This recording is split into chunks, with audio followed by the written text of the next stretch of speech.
नमस्कार, मैं दीपक लोहिया अपने इस चैनल दीपक लोहिया कोच में आपका एक बार फिर से स्वागत करता हूं। आप लोगों ने मेरी पिछली वीडियो में समरूप त्रिभुजों के क्षेत्रफल से संबंधित प्रमेय का प्रूफ देखा था और आज के इस वीडियो में आप सीखेंगे समरूप त्रिभुजों के क्षेत्रफल से संबंधित प्रमेय पर आधारित एक्सरसाइज 6.4 के क्वेश्चन नंबर 1 से क्वेश्चन नंबर 3 तक के सॉल्यूशन। तो प्यारे बच्चों, हम शुरू करते हैं अपने एक्सरसाइज 6.4 का क्वेश्चन नंबर 1। तो क्वेश्चन नंबर 1 आप लोगों की स्क्रीन पर आ चुका हुआ है। क्वेश्चन नंबर 1 में दिया गया है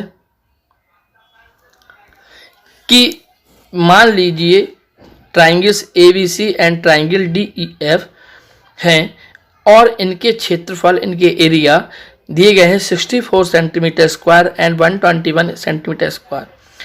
if EF equal to 15.45 centimetre, then find the value of BC। In this question, students, listen attentively. That is given is triangle ABC similar to triangle DEF and is also given area of triangle AVC equal to 64 centimeter square and area of triangle DEF equal to 121 centimeter square.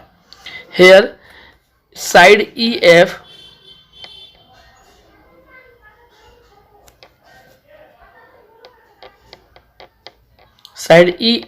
equal to 15.4 centimeter and BC equal to find. Students, in this situation we know that the area of similar triangle is equal to the area of square of its corresponding sides. It means to say समरूप त्रिभुजों के क्षेत्रफलों का अनुपात उनकी संगत भुजाओं के वर्गों के अनुपात के बराबर होता है। तो आप जानते हैं, तो area of triangle AVC upon area of triangle DEF is equal to square of their sides. तो ABC की साइड होगी BC, तो BC ऊपर लिखेंगे और EF को हम नीचे लिखेंगे। और आप देख सकते हैं ABC का एरिया कितना दिया गया 64 upon 121 equal to VC square upon EF square. Students, now we take square root on both side, मतलब दोनों ओर हम जब वर्गमूल ले लेंगे तो 64 का स्क्वायर रूट कितना होता है 8 होता है और 121 का 11 होता है। यहाँ बचा BC अपॉन EF। और आप जानते हो BC की वैल्यू कितनी दी गई है, निकालनी है, और EF की वैल्यू दी गई है। तो 8 upon 11 equal to VC upon 15.4। हम क्रॉस मल्टीप्लिकेशन कर देंगे तो 15.4 जो डिवाइड में है यहाँ पर मल्टीप्लाई में हो जाएगा। तो ये BC की वैल्यू कितनी हो जाएगी 15.4 इंटू 8 अपॉन 11 से इसको कट करेंगे तो ये 11 बन जाए 11 और 11 4 जा 44, तो 7.2 centimetre.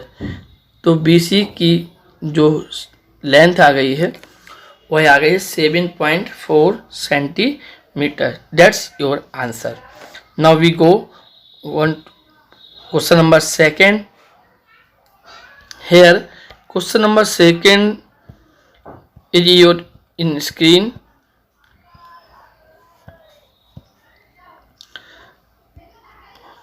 This is in this question ABCD is the trapezium, मतलब ABCD जो है वो एक समलंब है जिसमें AB और DC पैरेलल हैं। तो AB और DC पैरेलल हैं, तो हम एक ऐसा समलंब बना रहे हैं, ऐसा ट्रेपेजियम बना रहे हैं जिसमें AB और DC पैरेलल हो।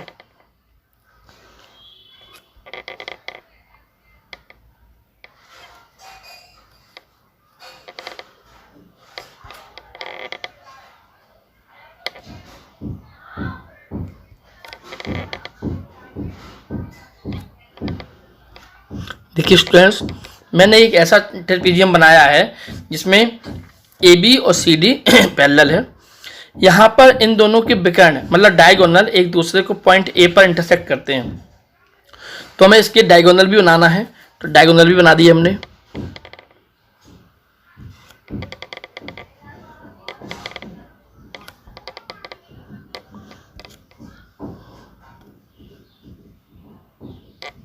देखिए स्टूडेंट्स, ये दोनों डायगोनल्स भी बन गए हैं और इसमें लिखा हुआ है यदि ए बी की लेंथ है वो सी डी के डबल है।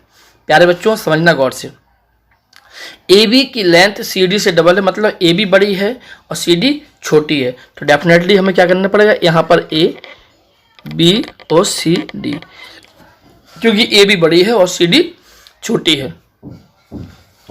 तो हमें ट्राइंगल ए ओ बी और ट्राइंगल सी ओ डी के क्षेत्रफलों का अनुपात ज्ञात करना है। प्यारे बच्चों, ट्राइंगल ए ओ बी, यहाँ बीच में पॉइंट ओ है, तो ट्राइंगल ए ओ बी और ट्राइंगल सी ओ डी के क्षेत्रफलों का अनुपात निकालना है। तो सबसे पहले हमें इन ट्राइंगल्स को सिमिलर प्रूव करना होगा। तो in triangle A O B and triangle C O D, अब हमने इन दो ट्राइंगल को लिया है। बच्चों आप जान सकते हो, यहाँ आप समझेंगे गौर से भी। देखिए स्टूडेंट्स, यहाँ पर ये एंगल 1 मान ले रहे हैं हम, तो ये एंगल 1 जो होगा वो एंगल 2 के इक्वल होगा। क्यों होगा? क्योंकि ये एक दूसरे के अपोजिट वर्टिकली एंगल हैं, ये अल्टरनेट इंटीरियर एंगल है, एकांतर कोण है। ऐसे यहाँ पर एंगल बी की जो वैल्यू होगी 3, वह एंगल 4 के इक्वल होगी। क्योंकि ये भी एकांतर कोण है, ये अल्टरनेट इंटीरियर एंगल है। तो प्यारे बच्चों, तो आप देख सकते हैं एंगल 1 इक्वल टू एंगल 2 हो गया and angle 3 equal to angle 4 हो गया। और ये क्यों हुए? क्योंकि ये जो एंगल है वो है अल्टरनेट इंटीरियर एंगल है, मतलब एकांतर कोण है। तो जब ये दो एंगल्स इक्वल है तो ये दो ट्रायंगल कैसे हो गए? सिमिलर हो गए।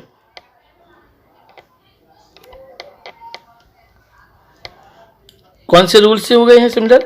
ए सिमिलरिटी से।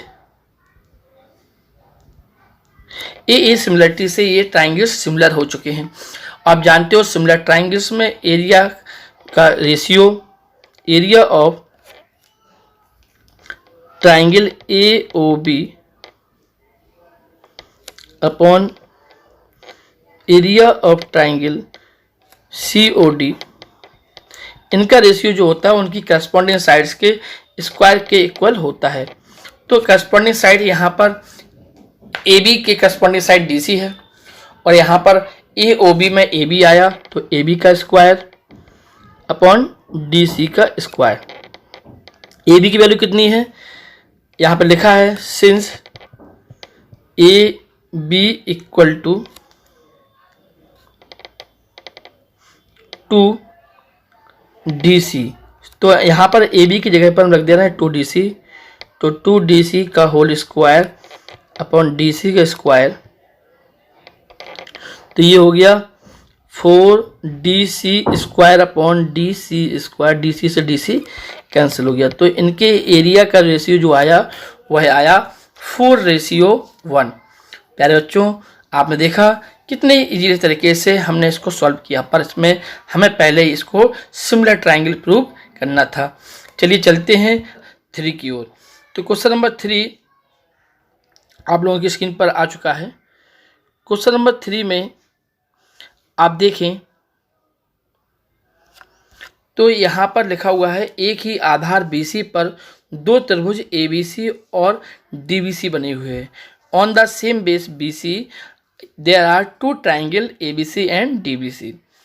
तो ABC ट्राइंगल और DBC ट्राइंगल जो दो हैं वो एक ही आधार BC पर बने हुए हैं और हमें ये प्रूव करना है कि इनका ट्राइंगल्स का जो एरिया होगा उनका रेशियो OA अपॉन DO के इक्वल होगा। प्यारे बच्चों, यहाँ पर ट्राइंगल BOD और ट्राइंगल AOC को हम सिमिलर प्रूव नहीं कर पाएंगे, क्योंकि यहाँ पर ये थोड़ा दिया गया कि ये समांतर रेखाएं हैं BD और AC। तो और हमें एरिया निकालना ही है। तो एरिया निकालने के लिए हम पहले इनमें एक लंब खींच दें, अल्टीट्यूड डाल दें। तो देखिए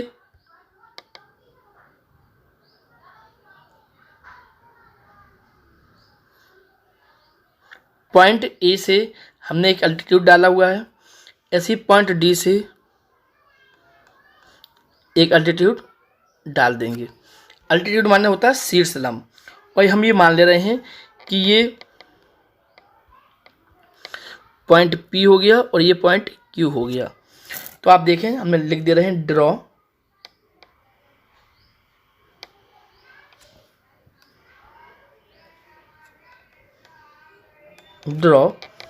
AP is perpendicular on BC and DQ is perpendicular on BC। प्यारे बच्चों क्या समझेंगे, अगर हम इन ट्राइंगल, दो ट्राइंगल ले रहा हूं मैं,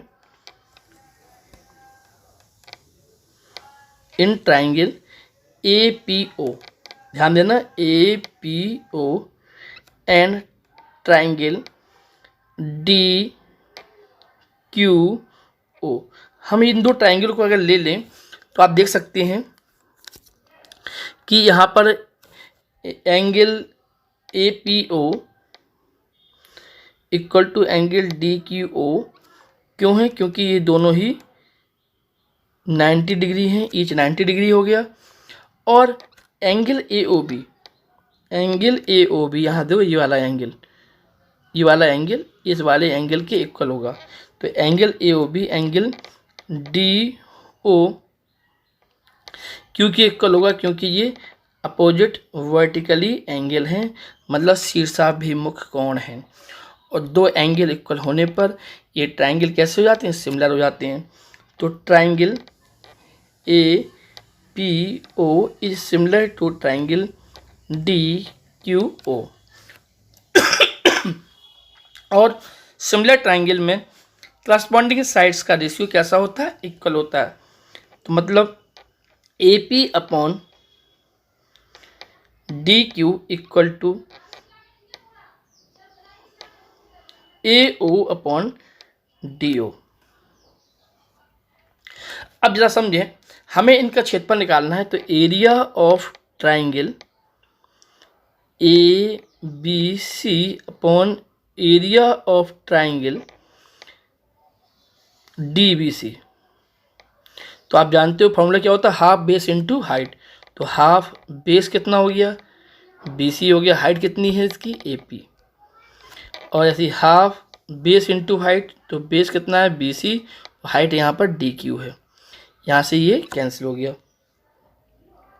बच्चों आप देख सकते हैं कि AP अपॉन DQ की वैल्यू किसके इक्वल है, AO अपॉन DO की। तो हम इक्वेशन नंबर 1 से, ये इक्वेशन नंबर 1 मान ले रहे हैं। तो फ्रॉम इक्वेशन नंबर 1 हम AP अपॉन DQ की जगह पर AO अपॉन DO लिख सकते हैं, और यही हमें प्रूव करना था। तो प्यारे बच्चों, मैंने यहाँ पर एक्सरसाइज 6.4 के क्वेश्चन नंबर 1, 2, 3 को फिनिश किया। आशा है मुझे कि आप लोगों को मेरे क्वेश्चंस के हल सॉल्यूशन अच्छे से समझ में आ रहे होंगे। धन्यवाद एंड नमस्कार।